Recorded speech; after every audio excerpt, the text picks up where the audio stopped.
السلام عليكم ورحمة الله وبركاته. إن الحمد لله نحمده ونستعينه ونستغفره ونؤمن به ونتوكل عليه ونعوذ بالله من شرور أنفسنا ومن سيئات أعمالنا. من يهد الله فلا مضل له ومن يضلله فلا هادي له. وأشهد أن لا إله إلا الله وأشهد أن سيدنا ومولانا محمد هو المصطفى سيد الورى والشمس الهدى. وقال تعالى في كلامه المجيد وفي فرقانه الحميد: أعوذ بالله من الشيطان الرجيم. بسم الله الرحمن الرحيم.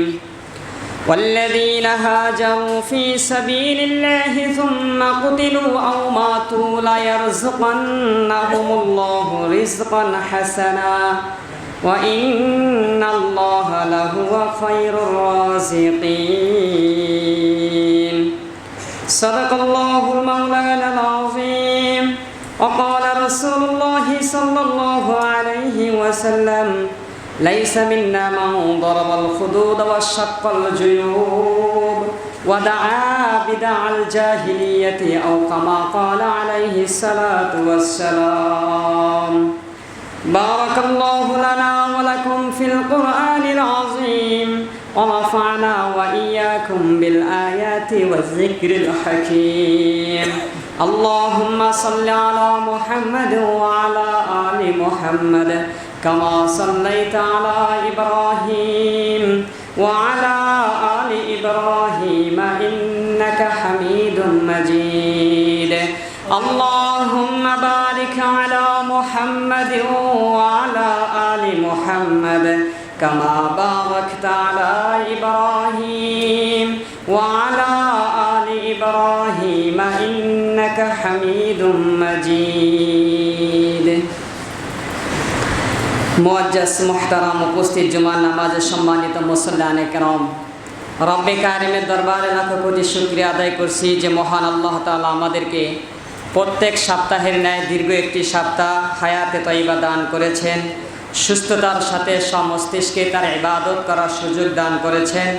মসজিদে জুমাবারে আগে আগে মসজিদে এসে কিছু কথা বলার এবং শোনার তৌফিক দান করেছেন। সকলে বলে আলহামদুলিল্লাহ। আজকে 8ই মুহররম 1447 হিজরি, 20 আষাঢ় 1432 বাংলা, 4 জুলাই 2025 ইংরেজি।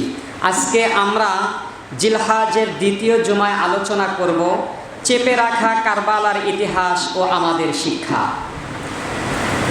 সময়ের দাবি সঠিক ইতিহাসগুলো সকলের কর্ণকহরে পৌঁছে দেওয়া। যুগ যুগ ধরে শত শত বছর ধরে যে সকল ইতিহাস মুসলিম উম্মাহ থেকে বিকৃত করা হচ্ছে, লুকিয়ে রাখা হচ্ছে বিভিন্ন ঘটনার মাধ্যমে, অর্থাৎ এ জাতির এ সময়ের যুবকদেরকে ইসলামী চেতনার ইতিহাসগুলোকে গোপন রেখে কখনো হাতিম তাই, কখনো আলিফ লায়লা, কখনো যুবকদেরকে সিটিজেন গ্রিন টাওয়ারের বসবাস করার স্বপ্ন দেখিয়ে ইসলামী চেতনাধারী সেই মশালবাহী ইসলামী এই যুবকদেরকে চেতনাকে লুপে দেওয়া হয়েছে, দাবিয়ে রাখা হয়েছে। আমরা সেই সময়ে সময়ে ইসলামের সঠিক তথ্য এবং ইতিহাস থেকে প্রত্যেকটা যুবক এবং ইসলামের সকল যুবকদেরকে চেতনাময়ী করা এবং ইসলামের প্রতি পূর্ণ আস্থা এবং সঠিক ঘটনাগুলো জানার চেষ্টা করব। চেপে রাখা কারবালার ইতিহাস সম্পর্কে কোরআন ও হাদিসের আলোকে আমরা আলোচনা করার চেষ্টা করব। আল্লাহ তাআলা তৌফিক দান করুন, সকলে আমিন। পেয়ারা হাজিরিন, আজকে মুহররমের 8 তারিখ। আমাদের অধিকাংশ মুসলিম উম্মার ধারণা হলো মুহররমের 10 তারিখ কারবালাকে কেন্দ্র করেই মুহররমের এত গুণগান, মুহররমের এত সম্মান। আসলে মূলত মুহররমের কারণেই কারবালার ইতিহাসের এত সম্মান, নাকি কারবালার কারণে মুহররমের এত সম্মান, এটি একটি জানার বিষয়। দ্বিতীয়ত হলো হযরতে মুআবিয়ার ব্যাপারে অনেক মুমিন এবং ইমানদারদের অন্তরে মুআবিয়া বিদ্বেষী কিছু আকীদা রয়েছে। আজকের আলোচনা থেকে সেই মুআবিয়া সম্পর্কেও আমরা তার আকীদা সম্পর্কে জানব। এবং ইয়াজিদের ব্যাপারে অনেকেই তাকে কাফের, অনেকেই তারে সন্ত্রাস, বিভিন্ন ধরনের বিভিন্ন তার ওপর চাপিয়ে দেওয়া হয়, আবার কেউ কেউ একেবারে নির্দোষ চাপিয়ে দেওয়া হয়। আমরা সে সম্পর্কে ইনশাআল্লাহ আজকে জানতে পারব। আজকের এই সব কিছু যদি আমি সঠিকভাবে জানতে চাই, দীর্ঘ ইতিহাস এই সংক্ষিপ্ত সময়ে বলা হয়তো সমুচিত হবে না, বা সময়ও আমার এতটা সময় সম্ভব নয়। আমরা শুরু করব 60 হিজরি সন থেকে, অর্থাৎ আমিরে মুআবিয়া রাদিয়াল্লাহু তাআলা আনহু উনি ইন্তেকালের আগ মুহূর্তে 60 হিজরির শেষে উনি ইন্তেকাল করেন। 60 হিজরির রজব মাসে উনি তার নেতৃবর্গ সকলের সাথে পরামর্শ করে তার সন্তান ইয়াজিদকে খেলাফতের দায়িত্ব দিয়ে তিনি ইন্তেকাল করেন। 60 হিজরি সন এটা মুআবিয়া রাদিয়াল্লাহু তাআলা আনহুর ইন্তেকালের বছর। মুআবিয়া রাদিয়াল্লাহু তাআলা আনহু রাসূলুল্লাহ সাল্লাল্লাহু আলাইহি ওয়াসাল্লামের অন্যতম একজন ওহী লেখক ছিলেন, যাকে কাতেবে ওহী বলা হয়। এবং তিনি মক্কা বিজয়ের বছরে ইসলাম গ্রহণ করেছেন। ইতিহাসবিদগণ বলেন মুআবিয়া রাদিয়াল্লাহু তাআলা আনহু মক্কা বিজয়ের আগেই ইসলাম গ্রহণ করেছেন, তবে মক্কা বিজয়ের বছর তিনি প্রকাশ করেছেন। মুআবিয়া রাদিয়াল্লাহু তাআলা আনহু এর জন্মকাল এবং তার জন্ম অবস্থায় একটি ঐতিহাসিক ঘটনা ঘটেছিল। মুআবিয়া রাদিয়াল্লাহু তাআলা আনহুর আম্মাজান ছিলেন হিন্দা, যিনি সুফিয়ান রাদিয়াল্লাহু তাআলা আনহুর স্ত্রী ছিলেন। হিন্দার প্রথম ঘরের এবং প্রথম স্বামী ছিলেন ফাকিহ। উনি শামের একটি বাদশাহী ছিলেন এবং ওনার দরবারে অনেক মানুষ আসা যাওয়া করতেন এবং মেহমান ছাড়া তিনি কোনো খাবার খেতেন না। ঘটনাক্রমে এই ফাকির এই মেহমানখানায় একদিন কোনো মানুষ আসে না। একেবারে ফাঁকা দেখে হিন্দা ওই ঘরের মধ্যে বিশ্রাম নিতেছিলেন এবং সেখানে শোয়া অবস্থায় ঘুমিয়ে গিয়েছিলেন। যেহেতু কোনো মেহমান আসে নাই, এই কারণে তিনি ঘুমিয়ে যাওয়ার কারণে ওই ফাকির একজন ব্যক্তি ছিল, বিশ্বস্ত ব্যক্তি, যিনি সবসময় ফাকির কাছে আসা যাওয়া করতেন, খবর দেওয়া নেওয়া করতেন। হঠাৎ করে তিনি ঘরের ভিতরে প্রবেশ করে দেখেন হিন্দা ঘুমিয়ে রয়েছেন। সাথে সাথেই তিনি ওইখান থেকে দৌড়ে পালায়া যায়। যেহেতু মুনিবের স্ত্রী, তিনি পর্দা করেন, কিন্তু তাকে এই শায়িত শোয়া অবস্থায় দেখেই তিনি দৌড় দিয়ে যান। অন্য দিক থেকে ফাঁকি তাকে দেখতে পান। দেখার সাথে সাথে তিনি ঘরের ভিতরে এসে দেখেন তার স্ত্রী শোয়া অবস্থা এবং ঘুমন্ত অবস্থায়। লাথি মেরে তাকে জাগ্রত করে এবং তাকে একটা মিথ্যা অপবাদ দেওয়া হয় যে তুমি অমুক লোকের সাথে অবশ্যই তুমি খারাপ কাজ করেছো, তা না হলে তুমি এই অবস্থায় আর সে লোক কেন পালিয়ে গেল। হিন্দা বললেন, আল্লাহর কসম, আমার দ্বারা কোনো ধরনের খারাপ কাজ হয়নি, এবং কি আমি আপনার এই জাগ্রত করার মাধ্যমেই ঘুম থেকে জাগ্রত পেয়েছি। এক পর্যায়ে তিনি তার বাড়ি থেকে বললেন, আপনি আপনার বাবার বাড়িতে চলে যান। বাবার বাড়িতে যাওয়ার পর হিন্দার পিতা তার সন্তান, কন্যা সন্তানের এই অবস্থা দেখে তিনি বললেন, আমি সিরিয়ার কোন এক জ্যোতিষী বিদ্যা গণকের কাছে আমি যাব, সেখানে গিয়ে আমি সঠিক তথ্যটা জেনে আসব। সেই সময়ের মানুষ গণক বিদ্যার উপর পূর্ণ বিশ্বাস্ত ছিলেন। এই হিন্দার পিতা কন্যাকে সাথে নিয়ে সিরিয়ায় যখন রওনা করলেন, এখন এই অবস্থার মধ্যে হিন্দা কান্না শুরু করলেন। তার অবস্থার পরিবর্তন হলেন। বাবা জিজ্ঞাসা করছেন, তুমি কেন কান্না করছো? তাহলে কি আমি ভেবে নিব তোমার সাথে ঘটনাটাই সত্য? তখন তিনি বললেন, না, আমি এজন্যই কান্না করছি, আপনি যার কাছে নিয়ে যাচ্ছেন তিনি তো একজন মানুষ, তার তো ভুল হওয়াটাই স্বাভাবিক, কিন্তু আমি পূর্ণ বিশ্বাস এবং আল্লাহর নামে কসম করে বলতে পারি তার সাথে আমার কোনো খারাপ কাজ হয় নাই। ফাঁকি এই হিন্দার পিতা বললেন, আমি ওই গণককে পরীক্ষা করার জন্য আরও একটা ব্যবস্থা করব। মক্কার এবং আরব ভূখণ্ডের মানুষগুলো অন্য ব্যক্তিদের তুলনায় এমনিতে একটু পণ্ডিত ছিলেন, চালাক ছিলেন। ওই সিরিয়ায় যাওয়ার আগেই, গণকের বাড়ি যাওয়ার আগেই তিনি তার যে ঘোড়া চালাইতেন ওই ব্যক্তিকে সহ তিনি নেমে একটু দূরে গেলেন, একজন সকল মানুষের থেকে একটু আড়াল হলেন। আড়াল হওয়ার পর এই ঘোড়া চালকের লজ্জা স্থানের ছিদ্রের ভিতরে ছোট্ট একটি বুট রেখে দেন এবং সেটাকে বেঁধে দেন। এরপর ওই গণকের কাছে গিয়ে বলে, আমি তোমার কাছে যেই বিষয় জানতে এসেছি ওই বিষয় জানার আগে তোমার কাছে আরও একটি ঘটনা গোপন করে রেখেছি, যদি তুমি বলতে পারো তাহলে আমি বিশ্বাস করতে পারি যে আপনি যা বলবেন সত্য বলবেন। গণক বলে দিলেন, কোনো এক ফাঁকার ভিতরে কোনো একটি বুটের দানা লুকায়িত আছে। বললেন, আমাকে স্পষ্ট করে খুলেই বলতে হবে। ওই গণক বলে দিলেন যে তোমার আশ্বারোহী ঘোড়া চালকের লজ্জাস্থানের ছিদ্রের মধ্যে ছোট্ট একটি বুটের দানা সেখানে লুকায়িত আছে। ঘটনাটি আল বিদায়া ওয়ান নেহায়া 8ম খণ্ডের ভিতরে বর্ণিত আছে, আমি বিস্তারিত বলতে পারছি না। এরপর তখন ওই গণক বলে দিলেন, হ্যাঁ, আপনার কন্যা নিঃসন্দেহে কোনো খারাপ কাজের মধ্যে তিনি লিপ্ত হন নাই। এরপর ফাঁকি যখন হিন্দাকে গ্রহণ করতে চাইলেন তখন ফাঁকি এই হিন্দা বললেন, তোমার মতো স্বামী আর আমার প্রয়োজন নাই, সুতরাং তুমি তোমার দিকে চলো, আমি আমার দিকে চলি। এরপর হিন্দা তাকে এভাবে ওই ঘর ছেড়ে এসে পরবর্তীতে আবু সুফিয়ান রাদিয়াল্লাহু তাআলা আনহুর সাথে তার বিবাহ হয় এবং ওই গণক বলে দিয়েছিলেন এনার ঘরে এমন এক সন্তান জন্মগ্রহণ করবেন যিনি পুরা আরব ভূখণ্ডের নেতৃত্ব দিবেন।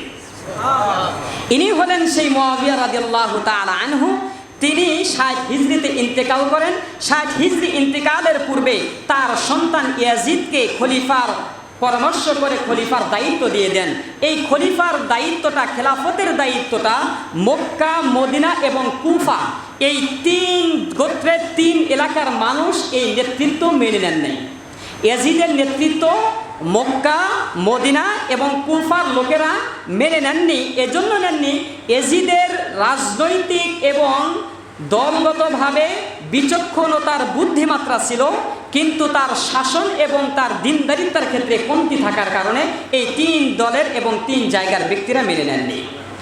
ইয়াজিদের খেলাফত মানার জন্য হুসাইন রাদিয়াল্লাহু তাআলা আনহুকে চিঠি পাঠানো হলো যে ইয়াজিদকে খেলাফত হিসাবে, খলিফা হিসেবে যাতে করে ইয়াজিদের এই খলিফা খেলাফতকে নেতৃত্বকে হুসাইন রাদিয়াল্লাহু তাআলা আনহু মেনে নেন। যারই ফলশ্রুতিতে ওয়ালিদ ইবনে উকবা তিনি তার দরবারে ইয়াজিদের এই পাঠানো চিঠির অনুপাতে হুসাইন রাদিয়াল্লাহু তাআলা আনহুকে ডাকলেন এবং যাওয়ার পথেই মারওয়ান নামক এক ব্যক্তির সাথে হুসাইনের কথা কাটাকাটি হয়। এক পর্যায়ে ওই মারওয়ান হুসাইনকে হত্যার হুমকি পর্যন্ত দিয়ে দেন।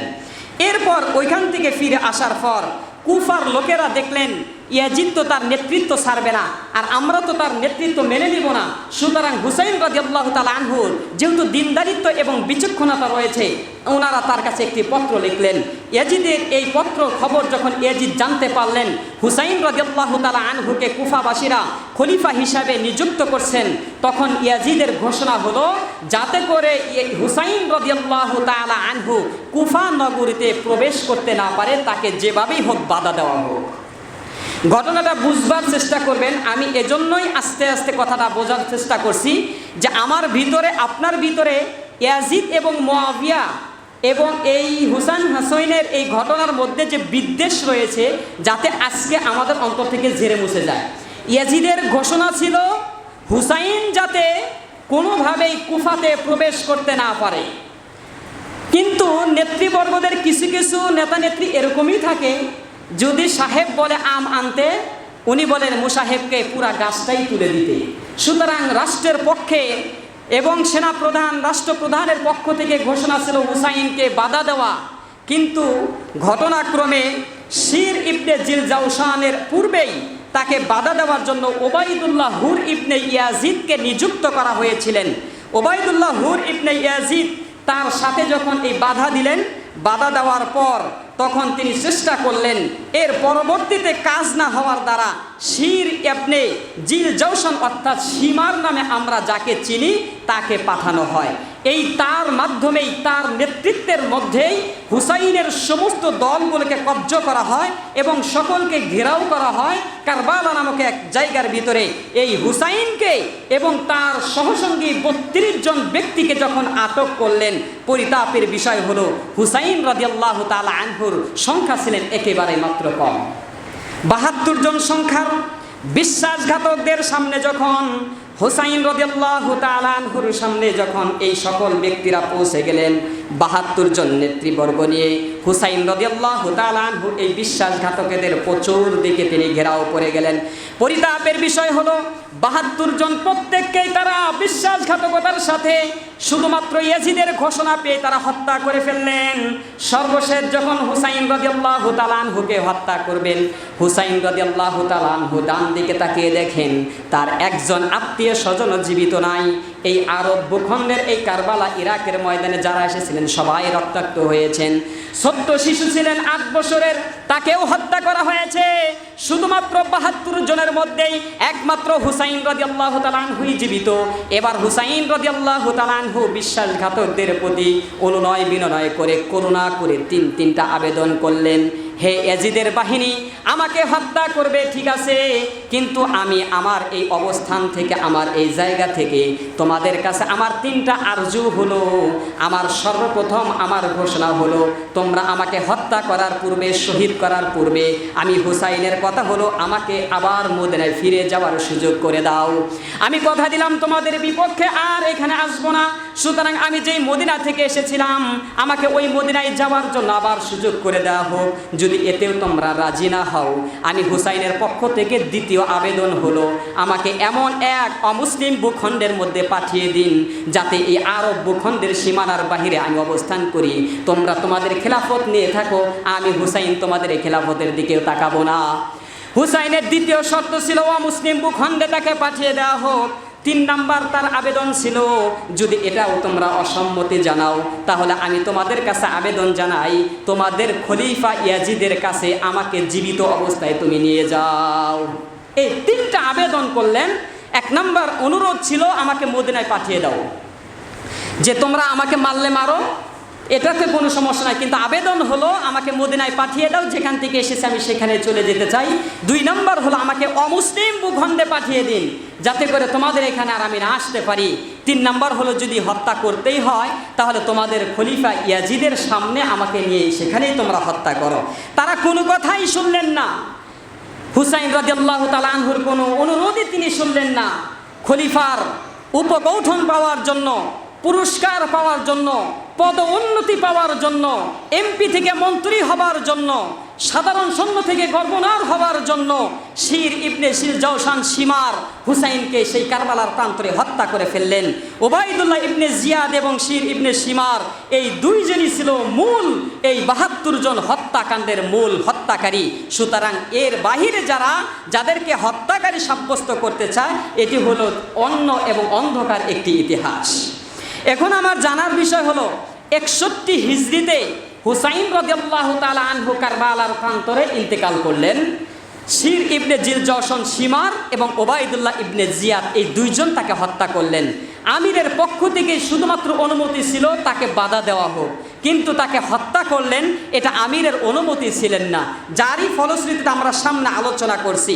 সুতরাং আমরা এখানে আসব কারবালার ইতিহাস এবং কারবালার যে ঘটনাটা ঘটেছিল এটি ছিল 10ই মহরম। কয় মহরম? 10ই মহরম 61 হিজরি সন। জানার বিষয় হলো মহরম মাসের কারণে এই 10 তারিখে মহরমের কারণে কারবালার বৈশিষ্ট্য মর্যাদা বেশি হয়েছে, নাকি কারবালার ইতিহাসের জন্যই মহরমের সম্মান বেশি হয়েছে? এটি হলো প্রশ্ন। কারণ আগামীকালকের পরেই, যেমন আজকে 8 তারিখ, কালকে 9 তারিখ, এরপরে 10 তারিখ।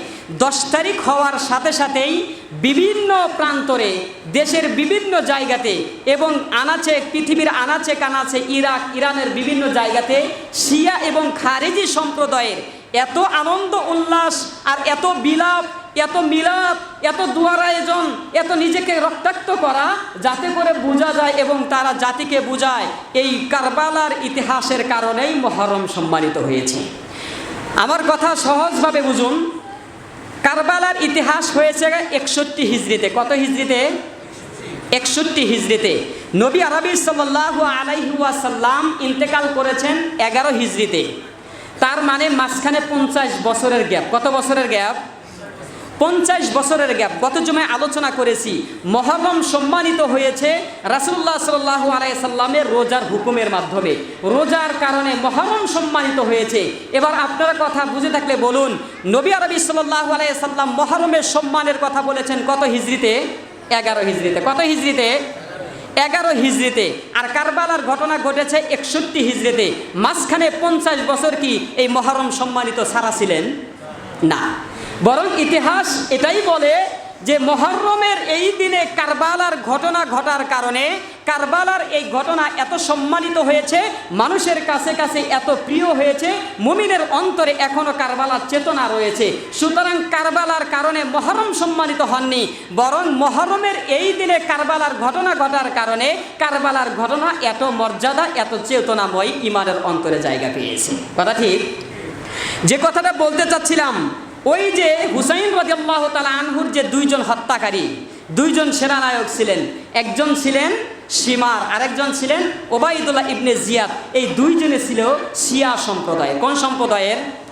শিয়া গোত্র, শিয়া। এরা ইরানে বেশি বসবাস শিয়াদের।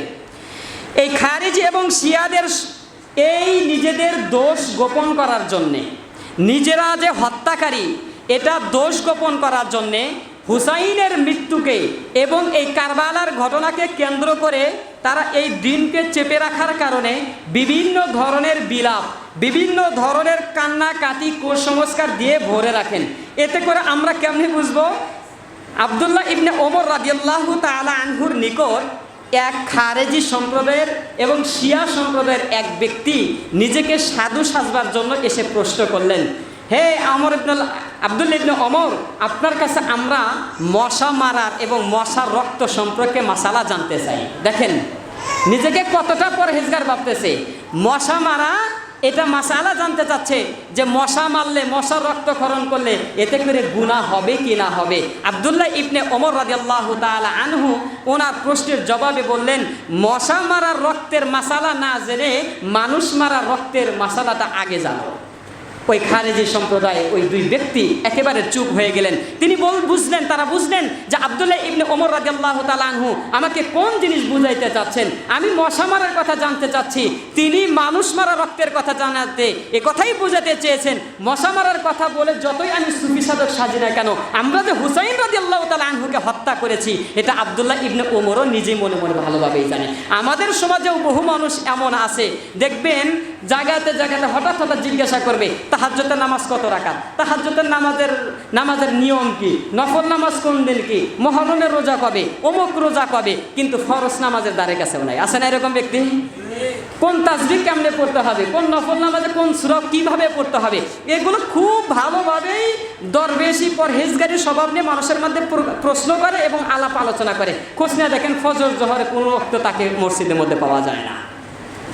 তো এই যে খারিজি সম্প্রদায়েরা নিজেদের দোষ গোপন করার জন্য এভাবে সময়ে সময়ে বহুভাবে তারা বিভিন্ন ঘটনা ঘটিয়েছেন। এমনকি হুসাইন রাদিয়াল্লাহু তাআলা আনহুর বোন জাইনাব, ওনার কাছে কিছু মহিলা এসে কান্না করতেছে এই 61 হিজরিতেই। জয়নাবের সামনে এসে কান্না করতেছেন আর বলতেছে, আমরা হুসাইনকে হত্যা করিনি, আমরা হুসাইনকে হত্যা করিনি। কান্না করতেছেন আর বলতেছেন, আমরা হুসাইনকে হত্যা করিনি। জয়নাব রাদিয়াল্লাহু তাআলা আনহুর সাথে সাথে বদদুয়া দিলেন, তোরা যেভাবে আমার সামনে কান্না করতেছিস আল্লাহ তাআলা তোদেরকে কিয়ামত পর্যন্ত কান্না করাবে। যারই বদদুয়াতে কিয়ামত পর্যন্ত শিয়া এবং খারিজি সম্প্রদায় এই মুহররমের 10 তারিখে নিজেদের শরীরে কারাঘাত করবে, নিজেদের শরীরে নিজেরাই আঘাত করবে, রক্তাক্ত করবে, কান্না করবে, বিলাপ করবে, জুসনে জুলুস করবে, হাসান হুসাইনের নামে মিছিল মিটিং করবে নিজেদের দোষ গোপন করবার কারণে। কিন্তু জাতি এর দ্বারা স্পষ্ট বুঝতে পারবে চেপে রাখা এই সত্য ইতিহাস আব্দুল্লাহ ইবনে ওমর রাদিয়াল্লাহু তাআলা আনহুর কথা এবং জয়নাব রাদিয়াল্লাহু তাআলা আনহুর কথার দ্বারা স্পষ্ট প্রত্যেক মুমিন জানে যে এই খারিজি এবং শিয়া যতই হাসান হুসাইনের নামে জিলাপ করুক আর বিলাপ করুক আর কান্নাকাটি করুক না কেন, এরাই প্রকৃতপক্ষে গাদ্দার, এরাই প্রকৃতপক্ষে হুসাইনের খুনি, এটা সকলেই জানবে। সুতরাং এই জাইনাব রাদিয়াল্লাহু তাআলা আনহু ছিলেন হুসাইন রাদিয়াল্লাহু তাআলা আনহুর অন্যতম একজন বোন। আমরা শুধু জানি হাসান এবং হুসাইনের 2 ভাই বোন, আসলে বিষয়টা এমন নয়। ফাতেমা রাদিয়াল্লাহু তাআলা আনহুর 5 জন সন্তান ছিলেন। কয়জন সন্তান ছিলেন? 5 জন। 3 জন ছেলে ছিলেন, 2 জন মেয়ে ছিলেন, এটাও আমরা জেনে নেই। হাসান, হুসাইন, মুহসিন, জাইনাব এবং রুকাইয়া, এই 5 সন্তান ছিলেন ফাতেমার গর্ভে। আসুন আমরা জানি এই যে মুহররমের এই 10 তারিখে কালকের দিন পরেই বিভিন্ন জায়গাতে দেখবেন ঢাকার মোহাম্মদপুর সহ বিভিন্ন জায়গাতে জুসনে জুলুস এবং হাসান হুসাইনের নামে মিছিল বের হবে। এরপরে কি কয় বিলাপের এক আনন্দ ঘোর মুহূর্ত হবে। আবার নিজেরাই কিছু কিছু দেখবেন শরীরে এভাবে কাটতেছে, কেউ কেউ শরীরে রক্তপাত করতেছে, একজন আরেকজনের শরীরে রক্ত দিয়ে খোসা দিয়ে রক্ত বের করতেছে। এগুলোর ব্যাপারে আল্লাহ নবী সাল্লাল্লাহু আলাইহি সাল্লামের করা হুঁশিয়ার সম্পর্কে বলেন।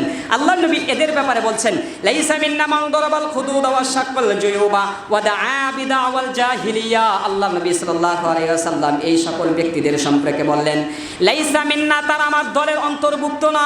মান দারাবাল খুদুদ, যারা নিজেদের শরীরে নিজেরাই রক্তাক্ত করতে চায়, নিজেদের গালের ভিতরে নিজেরাই খামচাতে চায়, ওয়া শাক্কাল জুয়ুবা, এবং নিজেরাই নিজেদের শরীরে দাগ বানিয়ে ফেলায়, ওয়া দাআ বিদাওয়াল জাহিলিয়া, এর দ্বারা তোমাদেরকে জাহিলি পথের দিকে তোমাদেরকে ডাকে। আমি আল্লাহর নবী ঘোষণা করলাম, যারা নিজেরাই নিজেদের শরীরে বিলাপ করে আর রক্তাক্ত করে এবং আঘাত করে এবং জাহিলি দিকে তোমাদের যারা ডাকে, লাইসা মিন্না, এই ব্যক্তি মুমিনের অন্তর্ভুক্ত না। এরা মুমিনই হবে না, এরা প্রকৃতপক্ষে ঈমানদারই না।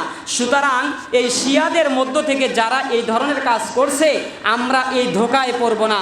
হাসান হুসাইনের এই দিনকে কেন্দ্র করে, কারবালাকে কেন্দ্র করে নিজের শরীরে করা আঘাত করা, রক্তাক্ত করা, বিলাপ করা, এটা নিঃসন্দেহে ইসলামের বাহিরে একটি বিদআতি কাজ। আল্লাহ তাআলা আমাকে এবং আপনাদের প্রত্যেককেই হেদায়েত দান করুন এবং সঠিক পথে চলা তৌফিক দান করুন, সকলে বলে আমিন। এবার আসুন ইয়াজিদ, ওনার ব্যাপারে আমাদের মন্তব্য কি?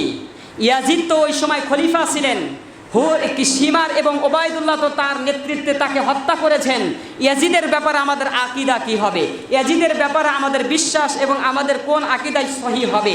ইয়াজিদের ব্যাপারে মন্তব্য হলো আহলে সুন্নাত ওয়াল জামাতের মতে, অর্থাৎ পৃথিবীতে যারা হকের জান্দাবাহী ওলামায়ে কেরাম, এদেরকে আহলে সুন্নাত ওয়াল জামাত বলা হয়। এই আহলে সুন্নাত ওয়াল জামাতের মন্তব্য হলো ইয়াজিদকে নির্দোষও বলা যাবে না, আবার ইয়াজিদকে অপরাধীও বলা যাবে না, মাঝখানে রাখতে হবে। কারণ আছে, নির্দোষ কেন বলা যাবে না এবং অপরাধীও কেন বলা যাবে না, এই ব্যাপারে তিনটে করে আমি উদাহরণ দিয়ে বলছি। নির্দোষ এবং অপরাধী কেন বলা যাবে না?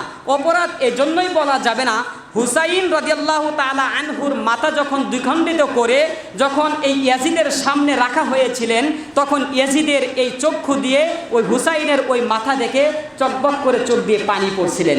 এজন্য অনেক ইতিহাসবিদগণ বলেন, ইয়াজিদের অন্তরেও হুসাইনের মহব্বত ছিল বিদায় ইয়াজিদের এই কল্লায়, হুসাইনের এই মাথা দেখে ইয়াজিদের চক্ষু দিয়ে কান্না এসেছেন। এজন্য তাকে পরিপূর্ণ দোষী সাব্যস্ত করা যায় না। এবং ওবায়দুল্লাহকে, তিনি গভর্নর ছিলেন, তার ক্ষমতাকে কমিয়ে দেওয়া হয়েছিল, যেহেতু তাকে বাধা দেওয়ার কথা হয়েছিল আর সে হত্যা করেছিল, যার কারণে তাকে ইয়াজিদ তার ক্ষমতা কমিয়ে দিয়ে আরও নিচে পদোন্নতি করেছিলেন। 3 নম্বর কারণ হলো রাসূলুল্লাহ সাল্লাল্লাহু আলাইহি ওয়াসাল্লাম এক যুদ্ধে তাকে এবং ওই যুদ্ধ বাহিনীর জন্য আল্লাহর নবী দোয়া করেছিলেন যে এই যুদ্ধের ভিতরে যারা অংশগ্রহণ করবে তাদের ব্যাপারে সকলকেই আল্লাহ তাআলা মাফ করে দিবেন। আর ওই যুদ্ধের মধ্যে ইয়াজিদ শরীক ছিলেন এবং সেখানে তিনি হত্যা হয়েছিলেন। এজন্য ইয়াজিদকে পরিপূর্ণ দোষী সাব্যস্ত করা যায় না। তবে যাই হোক, ইয়াজিদের শাসনকালটা কেমন ছিল?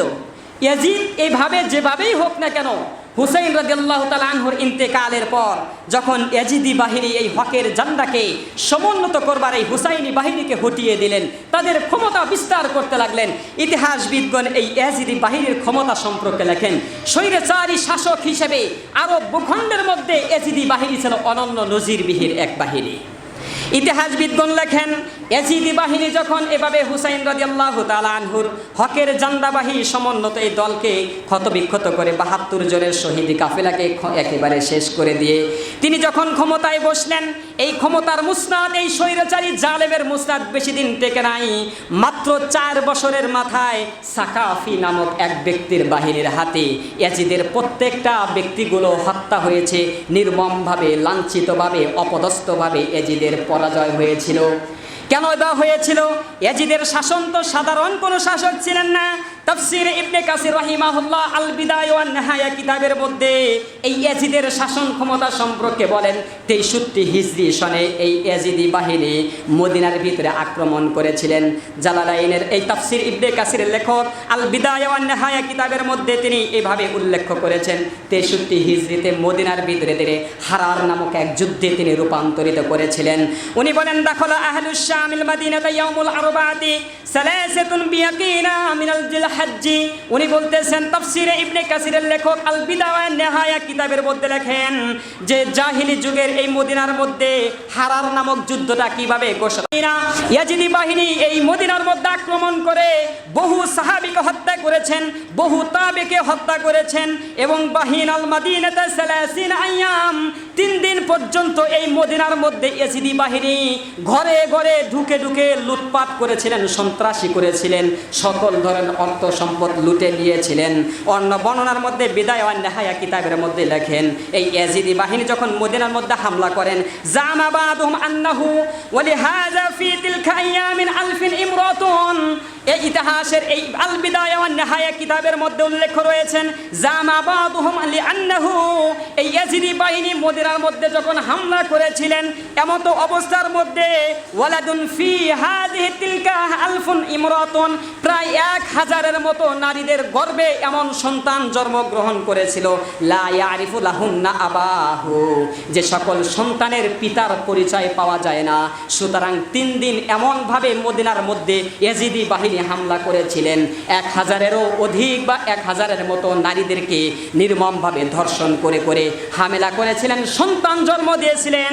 ইতিহাসগণ লেখেন যে এই 1000 নারীর সন্তান গ্রহণ দেওয়ার কারণে এই 1000 বাচ্চার কোনো পিত্ত পরিচয় পাওয়া যায়নি। এত নির্মমভাবে তারা শাসন করেছিলেন, এত নির্মম একটি শাসন ব্যবস্থা করেছিলেন ইয়াজিদি বাহিনী যে মদিনার ভিতরে 3 দিন অন্ধকার করে ফেলেছিলেন, হারার নামক যুদ্ধের ঘটনা ঘটিয়েছিলেন। প্রায় 1000 নারীকে তারা গর্ভবতী করেছিলেন ধর্ষণ করতে করতে। আবার আপনি চিন্তা করুন কি পরিমাণ নির্মম একটি শাসক, কি পরিমাণ স্বৈরাচারী, কি পরিমাণ জালেম নেতৃত্ব হলে 3 দিন একাধারে এক শহরের মধ্যে লুটপাট, চাঁদাবাজি, সন্ত্রাসী, হত্যা এবং ধর্ষণের মাধ্যমে প্রায় 1000 নারীকে গর্ভবতী করেন এবং পিত্তহীন, পিত্ত পরিচয় ছাড়া 1000 সন্তান জন্মগ্রহণ করেছেন। এবার চিন্তা করুন কি এমন পরিবার, এমন কি পরিভাবে মানুষকে নির্যাতন করেছে। এবার আপনি একবার কল্পনা করুন তাদের শাসন ক্ষমতাটা কেমন ছিল। কিন্তু 4 বছরের বেশি শাসন টেকে নাই। এই 4 বছরের পরে সাকাফির দলের হাতে তারা লাঞ্ছিত, অপমানিত, নিরস্ত্র, নিরহভাবে একেবারে জায়গাতে জায়গাতে প্রত্যেকটি ইয়াজিদি বাহিনী এই সাকাফির দলের হাতে তারা হত্যা হয়েছে। আমরাও দেখেছি এমন এই দুর্ধর্ষী বাহিনীকে আল্লাহ তাআলা যেমনিভাবে এই 63 হিজরির পরে হটিয়ে দিয়েছিলেন। যুগে যুগে যখনই কোনো স্বৈরাচারী জালেম শাসক তার নেতৃবর্গ এবং প্রত্যেক তার জনগণের উপর চড়াও হবে, খুনি সাব্যস্ত হবে, যাদের নেশা হবে ধর্ষণ, যাদের খুন খারাপি, টেন্ডারবাজি, চাঁদাবাজি হবে দৈনন্দিন কাজের একটি রুটিন অনুপাতে আল্লাহ তাআলা সময় মতো প্রত্যেক জালেমকে যুগে যুগে অপদস্থ, লাঞ্ছিত অবস্থায় তাদের পতন ঘটিয়ে থাকে। ইয়াজিদি বাহিনীর ঘটনা প্রত্যেক হক্কানীদের জন্য একটি উদাহরণ স্বরূপ, প্রত্যেক স্বৈরাচারী জালেম শাসকদের জন্য একটি দৃষ্টান্ত স্বরূপ। আরে আমাদের দেশে এবং বিশ্বের বিভিন্ন জায়গাতে তো এমন ঘটনা কমই পাওয়া যায় যে 3 দিন একাধারে এক শহরের মধ্যে হামলা করে 1000 নারীকে ধর্ষণ করে 1000 নারীকে গর্ভবতী করা, এরকম বর্বরতা স্বৈরাচারী জালেম শাসক এখনো পর্যন্ত আমাদের মধ্যে বিদ্যমান হন নাই। কিন্তু এমন ক্ষমতাসীনদেরকেও আল্লাহ তাআলা কি করেছেন? হটিয়ে দিয়েছেন। এই ইয়াজিদি বাহিনী যখন সাকাফির হাতে হত্যা হয়ে যায়, তাদেরকে যখন শেষ করে দেয়, আরবের প্রত্যেকটা মানুষ তাদের এই মৃত্যুতে, তাদের এই পতনে আনন্দ করেছিলেন, উল্লাস করেছিলেন, আনন্দ মিছিল করেছিলেন। প্রত্যেকটা ঘরে ঘরে মিষ্টি খেজুর খাওয়ার জোয়ার বয়েছিলেন। কেননা ইয়াজিদি এই দুর্দর্শী বাহিনীর পতন হয়েছে সাকাফির হাতে। ঠিক আমি এই আজকের এই জুলাইয়ের এই 4 তারিখের স্থান থেকে বলতে চাই, গত 1 বছর আগেও আমাদের ওপর যে স্বৈরাচারী, যে জালেম শাসক এসেছিলেন, আমাদের প্রত্যেকের টুটি চেপে ধরে এবং পাথরের মতো প্রত্যেকের বুকের উপর যেমনিভাবে বসেছিলেন, মাত্র 21 দিনের মাথায় যেই স্বৈরাচারীর পতন হয়েছিল আর প্রত্যেকটা ঘরের যুবক থেকে বৃদ্ধা পর্যন্ত যেই খুশি হয়েছিল, ইতিহাসের অনন্য নজির এমন খুশি কোনো ব্যক্তি আর হয় নাই। কথা ঠিক না? এই খুশির যুগ যুগ ধরে প্রত্যেক মানুষ থাকবেই। আল্লাহর নবী সাল্লাল্লাহু আলাইহি ওয়াসাল্লাম বলছেন, তোমাদের যুগে তোমাদের অবস্থাতে কিয়ামত পর্যন্ত কিছু মানুষ এমন থাকবে যারা মরলে মানুষ আনন্দ করবে, যারা মরলে মানুষ আলহামদুলিল্লাহ বলবে, যারা মরলে ফেসবুকে পোস্ট করবে। আল্লাহ এমন ব্যক্তির হাত থেকে বাঁচাইছেন, আলহামদুলিল্লাহ। গত বছর আমরা দেখেছি ছাত্রলীগ নামের যে নরপশু একটি বাহিনী তৈরি হয়েছিল, তাদের জায়গাতে জায়গাতে কোনো মৃত্যুর খবর পাইলেই হাজার হাজার ফেসবুকে পোস্ট আসতেন, আলহামদুলিল্লাহ। কথা ঠিক? আমরা চাই ভবিষ্যতে আর এরকম নরপশু ছাত্রলীগ এই দেশে আর যাতে তৈরি না হয়। আল্লাহ তাআলা তৌফিক দান করুন, বলে আমিন। মানুষ মরলে আলহামদুলিল্লাহ বলা যাবে কিনা মাসআলা ভালোভাবে জেনে রাখুন। হাদিসটি আনাস ইবনে মালিক রাদিয়াল্লাহু তাআলা আনহু বর্ণনা করেছেন, বুখারী শরীফের ভিতরে রিওয়ায়াত রয়েছেন। قال سمعت আনাস ইবনে মালিক রাদিয়াল্লাহু তাআলা আনহু, আনাস ইবনে মালিক রাদিয়াল্লাহু তাআলা আনহু বলেন, ইয়াকুলু মাররু বিজানাজাতি ফাআসনাউ আলাইহিম খায়রা। আমরা রাসূলুল্লাহ সাল্লাল্লাহু আলাইহি সাল্লামের কাছ থেকে শুনেছি, আমাদের সামনে একজন লাশ গেলেন এবং প্রত্যেকেই তার ভালোর কথা বললেন।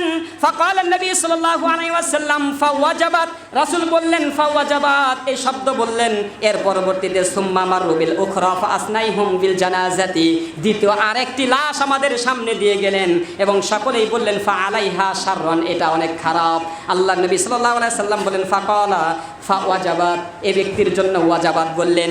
একটি লাশ গেলেন ভালো বললেন, রাসূল বললেন ওয়াজাবাত। আরেকটি লাশ গেলেন খারাপ বললেন, রাসূল বললেন ওয়াজাবাত। ফাকাল ওমর ইবনুল খাত্তাব রাদিয়াল্লাহু তাআলা আনহু, ওমর ইবনুল খাত্তাব রাদিয়াল্লাহু তাআলা আনহু জিজ্ঞাসা করলেন, মা ওয়াজাবাত ইয়া রাসূলুল্লাহ, আপনি যে ওয়াজিব বললেন ওয়াজিবটা কি আমাদেরকে খুলে বলুন। আল্লাহ নবী সাল্লাল্লাহু আলাইহি ওয়াসাল্লাম বললেন ফাকালা হাযা আসনাইতুম আলাইহি খায়রান, তোমাদের সামনে দিয়ে যে লাশটা যাওয়া হয়েছিল আর তোমরা যারা ভালো বলেছিলেন, ফাওয়াজাবাত লাহুল জান্নাহ, আমি ওই ব্যক্তির জান্নাতের ব্যাপারে ওয়াজিব ঘোষণা করেছি। সুবহানাল্লাহ। সুতরাং কোনো ব্যক্তি যদি ইন্তেকাল করে তার ব্যাপারে যদি সবাই বলে ভালো, তাহলে ওই ব্যক্তি জান্নাতি, রাসূলুল্লাহ সাল্লাল্লাহু আলাইহি ওয়াসাল্লাম বলেছেন। এজন্য আমরা কি করি, জানাজার লাশ সামনে রেখে আমরা সবাইকে জিজ্ঞাসা করি এই ব্যক্তি কেমন ছিলেন। এই ভালো ভালো না, কারণ জানাজার ওই ময়দানে ওই নামাজের স্থানে আপনি জিজ্ঞাসা করেন আমার বাবা কেমন ছিলেন, আমার চাচা কেমন ছিলেন, ওই মুহূর্তে কোনো ব্যক্তি বলবে আমি তার কাছে 20,000 টাকা পাই, ওই মুহূর্তে কেউ বলবে সে আমার 10 ডিসেম জমি মেরে খেয়েছে। এই কথা কেউ বলবে? বলবে সবাই ভালো আছে। এই ভালো ভালো না, বরং আপনার মৃত্যুতে সবাই আল্লাহর কাছে বলবে আল্লাহ এই ব্যক্তি ভালো ছিল, এই ব্যক্তি সম্পর্কে আমি তোমার কাছে সাক্ষ্য দিচ্ছি। এই ভালোকেই আল্লাহ নবী বলেন ফাওয়াজাবাত লাহুল জান্নাহ, এমন মানুষ মৃত্যুবরণ করার সাথে সাথে আল্লাহ নবী বলেন ওই ব্যক্তির জন্য জান্নাত ওয়াজিব হয়ে যায়। ওয়াহাযা আসনাইতুম আলাইহি, এবং দ্বিতীয় যে লাশটা তোমাদের সামনে দিয়ে আসছিলেন, আলাইহা শাররান, তোমরা খারাপ বলেছিলে, ফাওয়াজাবাত লাহুন নার, আমি নবী সাল্লাল্লাহু আলাইহি ওয়াসাল্লাম ওই লাশের ব্যাপারে বলেছিলাম ফাওয়াজাবাত লাহুন নার, তোমরা খারাপ যাদের ব্যাপারে বলেছো আমি আল্লাহর নবী তার ব্যাপারে বললাম ওই ব্যক্তির জন্য জাহান্নাম ওয়াজিব। সুতরাং আপনি আপনার সন্তানকে কন্ট্রোল করবেন, ভবিষ্যতে যাতে আপনার সন্তান ওই ছাত্রলীগ নামের নরপশু তৈরি না হয় ছাত্র দলের নামে, ভবিষ্যতে যাতে কোনো ছাত্র সংগঠনের নামে আপনার সন্তান ছাত্রলীগে নরপশু পরিণত না হয়, যার মৃত্যুতে প্রত্যেকটা মানুষ আলহামদুলিল্লাহ বলবে আর জাহান্নাম ওয়াজিব হবে, এমন কপাল পোড়া পিতা যাতে আপনি তৈরি না হন। যুবক ভাইদেরকে উদ্দেশ্য করে বলছি, নিজেদের জীবন যৌবন নষ্ট করে রাজনৈতিকের পলিটিক্সের কিছু ধাপ্পাবাজি গাদ্দারদের হাতে আপনার যৌবন শেষ করে দিয়ে নিজেকে নরপশু তৈরি না করে জাহান্নামী ব্যক্তি না বানিয়ে যাতে আমরা সঠিক পথে চলতে পারি, আল্লাহ তাআলা তৌফিক দান করুন, সকলে বলে আমিন। ইয়াজিদকে কেন দোষী সাব্যস্ত করা যাবে না? সময় সংক্ষিপ্ত। কেন দোষী সাব্যস্ত বা কেন দোষী বলার কারণ কি? আমরা দোষী সাব্যস্ত করা যাবে না 3টা কারণ বলেছি। ইয়াজিদকে দোষী সাব্যস্ত যারা করেন তাদের অন্যতম একটি দাবি হলো ইয়াজিদ এই হুসাইন রাদিয়াল্লাহু তাআলা আনহুর হত্যাকারীকে প্রকাশ্য কোনো মৃত্যুর পরিবর্তে মৃত্যুদণ্ড হত্যা বিচার কায়েম করেন নাই। এজন্য ইতিহাসগণ বলেন ইয়াজিদ একটি অপরাধী ব্যক্তি। যেহেতু আল্লাহ পাক স্পষ্ট বলেছেন ইয়া আইয়ুহাল্লাযিনা আমানু কুতিবা আলাইকুমুল কিসাসু ফিল কতলা, তোমাদের এক মুমিনের মৃত্যুর পরিবর্তে আরেকজনকে অবশ্যই হত্যার বদলা নিতে হবে। আরেক জায়গায় বলেন ওয়াকুতিবা আলাইহিম ফিহা আন্নান নাফসা বিন নাফসি, কোন ব্যক্তি যদি একজনকে হত্যা করে তার বিচার হবে আরেকটা হত্যা বদলা।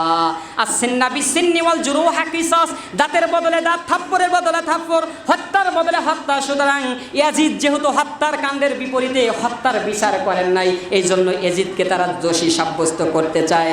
সুতরাং হত্যার পরিবর্তে হত্যা হওয়াটাই ছিল সঠিক সঠিক বিচার। এজন্য আমরাও আমাদের এই আয়াতগুলো থেকে আমরা আমাদের জাতির কাছে, আমরা আমাদের নেতৃবর্গের কাছে, আমাদের শাসকদের কাছে, সমাজপতিদের কাছে, মোড়লদের কাছে, প্রধান উপদেষ্টার কাছে আমরা ছোট্ট স্থান থেকে বিচার জানাতে চাই, দাবি জানাতে চাই।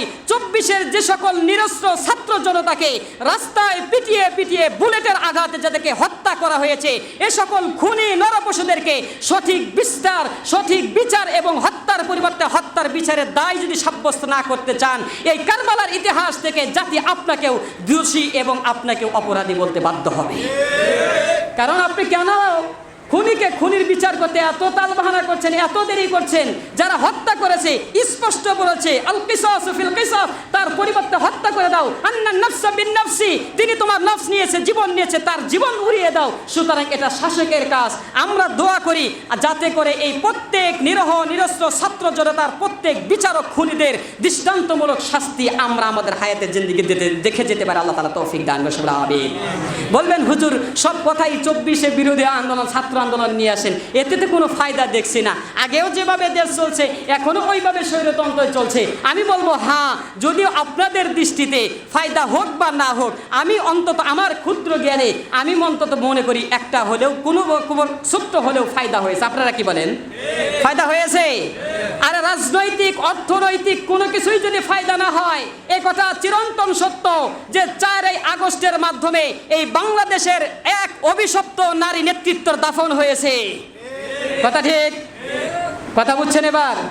কারণ এই 4 আগস্টের মাধ্যমে নারী নেত্রী এক অভিশপ্ত, এই পুরুষ জাতি মুসলিম জাতির জন্য অভিশপ্ত এক ভয়াল এক রাজনৈতিকের নাম হলো নারী নেতৃত্ব। অন্তত পক্ষে জাতির কোনো প্রকার না হলেও নারী নেতৃত্বের দাফন হয়েছে। সুতরাং আজকে আগামী নির্বাচনকে সামনে রেখে, জাতির ভবিষ্যৎকে সামনে রেখে এবং জাতির সফল জীবন সামনে রেখে, রাষ্ট্র সমৃদ্ধকে সামনে রেখে বলতে চাচ্ছি, আমরা যারা সুশীল রয়েছি, সচেতন রয়েছি, যে নারী অভিশপ্ত নারী নেতৃত্বর পতন হয়েছে, দাফন হয়েছে, যে সকল সুশীলরা আবার নারীদের চলে গিয়ে নারী নেতৃত্ব পুনরায় আনতে চায়, স্পষ্ট বক্তব্য এবং সুশীলদের চক্ষু বিচক্ষণতার সাথে একথা দায়িত্বহীনভাবে বলা যেতে পারে, এরা জাতির কাণ্ডারি নয়, এরা জাতির জাতীয় গাদ্দার। সুতরাং নারী নেতৃত্ব এটি একটি মানুষের জন্য অভিশপ্ত। দেখেন না কত ফিতনা ফাসাদ লেগে আসছিল। আরে নারী নেত্রী যদি হয়, তার কথা শুনলেও গুনাহ, তার খবর দেখলেও শোনা, তার সাক্ষাৎ করলেও গুনাহ, তাকে দেখলেও গুনাহ, তার সাথে মুআমালাত করলেও গুনাহ। কারণ বেগানা নারী ইসলাম সাপোর্ট করে না। সুতরাং পুরুষ শাসক হলে সওয়াব না হলেও অন্তত পক্ষে কবিরা গুনাহ থেকে প্রত্যেকেই বেঁচে থাকবে। কথা ঠিক? আমি মনে করি একজন পুরুষ শাসক আসলে এই কবিরা গুনাহ থেকে প্রত্যেক নাগরিক বেঁচে থাকার কারণেই অন্তত পক্ষে আমরা অনেক কিছুতেই বরকত এখন দেখতে পাচ্ছি। আল্লাহ তাআলা প্রত্যেককেই আমাদের এই ভবিষ্যৎ বেছে নেওয়ার জন্য একজন রাষ্ট্রনায়ক পুরুষ হিসেবে আমাদেরকে কবুল করুন, সকলে বলে আমিন। সুতরাং কারবালার ইতিহাস এটি হক এবং বাতিলকে পার্থক্য করার ইতিহাস। কারবালার ইতিহাস শুধুমাত্র বিলাপ আর আনন্দ, জুসনে জুলুস আর হাসান হুসাইনের মিছিলের মাধ্যমেই ক্ষান্ত করা যাবে না। মুহররমের দিনেই বিভিন্ন রুটি তাওয়া এবং হালুয়া রুটি এবং খিচুড়ি ডেক পাকিয়ে শুধুমাত্র ওই দিন দোয়া মাহফিলের মাধ্যমে কারবালার ইতিহাসকে ক্ষান্ত করা যাবে না। বরং কারবালার ইতিহাস হলো হক এবং বাতিলের চূড়ান্ত শিখরকে পৌঁছে দেবে, বাতিলকে পরাস্ত করবে। কারবালার ইতিহাস হলো মুসলমানের জাগ্রত হওয়ার ইতিহাস। কারবালার ইতিহাস হলো রক্ত দিয়ে উত্তপ্ত মরুভূমিকে শীতল করার ইতিহাস। কারবালার ইতিহাস হলো সকল বাতিল তাগুতি শক্তি স্বৈর শাসনের বিরুদ্ধে বুক চেতিয়ে হুসাইনের মতো বলতে পারবে, জীবন যেতে পারে তবু মাথা দিতে প্রস্তুত রয়েছি, জীবন যাবে যাবে, বাতিলের সামনে মাথা নত করতে প্রস্তুত নয়। এটা হবে কারবালার প্রত্যেকটা ইতিহাস থেকে শিক্ষণীয় বিষয়। যদি আমি এভাবে জীবন দিতে পারি, আল্লাহ পাক রব্বুল আলামিন স্পষ্ট ওই সকল ব্যক্তিদের জন্য সুসংবাদ দিয়েছেন। কারবালার একটা ঘটনা ঘটেছে, যুগে যুগে আরও কারবালা আসতে পারে, ভীত সন্তুষ্ট হওয়ার কথা না। আল্লাহ তাআলা স্পষ্ট বলেন সূরাতুল হজ 58তম আয়াতের মধ্যে বলেন, ওয়াল্লাযিনা হাজারু ফি সাবিলিল্লাহি সুম্মা কুতিলু আও মাতু লা ইয়ারযুকান্নাহুমুল্লাহু রিজকান হাসানা। ও দুনিয়ার মানুষ ভালো করে শোনো, তোমরা যেই জিনিসের জন্য হাজার হাজার মাইল তোমরা অতিক্রম করে আলিশান জিন্দিগি ছেড়ে দিনের শুরু থেকে শেষ পর্যন্ত পরিশ্রম করো, আমি আল্লাহ তোমাদের সেই রিজিকের ব্যবস্থার কথাই তোমাদেরকে সুসংবাদ জানাই। আল্লাহ বলেন ওয়াল্লাযিনা হাজারু ফি সাবিলিল্লাহ, যারা আল্লাহর রাস্তায় বেরিয়ে যাবে, সুম্মা কুতিলু, এবং ওই রাস্তায় যারা ইন্তেকাল করবে, হক এবং বাতিলের লড়াই যারা হকের পক্ষে ইন্তেকাল করবে, আল্লাহ বলেন আওমা তু লা ইয়ারযুকান্নাহুমুল্লাহ, এবং যারা মৃত্যুবরণ করবে আমি আল্লাহ প্রতিশ্রুতি দিলাম লা ইয়ারযুকান্নাহুমুল্লাহু রিজকান হাসানা, আমি ওদের জন্য উত্তম রিজিকের ব্যবস্থা করে দিব, উত্তম রিজিক দিবেন। সুতরাং হকের পথেই মরতে হবে, তবেই আপনি উত্তম রিজিক পাবেন। যদি বলেন আমি মৃত্যুবরণ করব না, তাহলে আমার কি হবে? আল্লাহ তাআলা তারপরে রাতে বলেন শুধু দুনিয়াতে রিজিক দিব বিষয়টি এমন নয়, লাইদখালান্নাহুম মুরদাউমুদখালাউনাহু, ও দুনিয়ার মানুষ শুনে রাখো, তোমার মৃত্যুর পর তুমি এমন জায়গায় প্রবেশ করবে, ইয়ারদাউনাহু, যেখানে যেতে তুমি আনন্দ উল্লাস করবে। কেউ মৃত্যুর পরে জাহান্নামে যাইতে আনন্দের সাথে জাহান্নামে যাবে?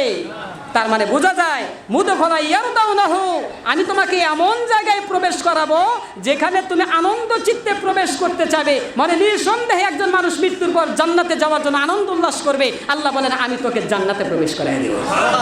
সুতরাং আজকের এই কারবালার ইতিহাস থেকে আমরা এতটুকু শিক্ষা গ্রহণ করতে পারি, হকের পক্ষে সদা সর্বদা থাকতে হবে। নিরস্ত্র হতে পারি, সংখ্যালঘু হতে পারি, অল্প হতে পারি, ঈমানি শক্তি নিয়ে হকের পক্ষে সদা সর্বদা জীবন থাকা পর্যন্ত আমাকে লড়াই করতে হবে। আল্লাহ তাআলা তৌফিক দান করুন, আমিন। যারা মুহররমের এই দিনকে রোজা রাখার কথা গত জুমায়ও বলেছি, আজকে রাত্রে খানা খাবেন, কালকে এবং তার পরের দিন, কিংবা কালকে রাত্রে এবং তার পরের রাত্রে, অর্থাৎ রবিবারের দিন হলো 10ই মুহররম। বলছিলাম হয়তো 9, 10 অথবা 10, 11, এটাই মুহররম। এবং এই মাসের আমল সবচেয়ে গুরুত্বপূর্ণ বিষয় দুইটি রোজা রাখা। এই কারবালার এই 10ই মুহররমকে কেন্দ্র করে হাসান হুসাইনের মিছিল, মাতম তাওয়া, বিলাপ করা সম্পূর্ণরূপে বেদাত। নিজের শরীরে কারাঘাত করা, আনন্দ মিছিল করা সম্পূর্ণরূপে বেদাত। আল্লাহ তাআলা কুসংস্কারে ভরা এই দিনগুলো থেকে সঠিক ইতিহাস আমাকে এবং আপনাকে জেনে আমল করা তৌফিক দান করুন, সকলে আমিন। যারা কাবলাল জুমা পড়েন ইনশাআল্লাহ কাবলাল জুমা পড়েন, এই নাসরুল মিনাল্লাহি ওয়া ফাতহুন করিম।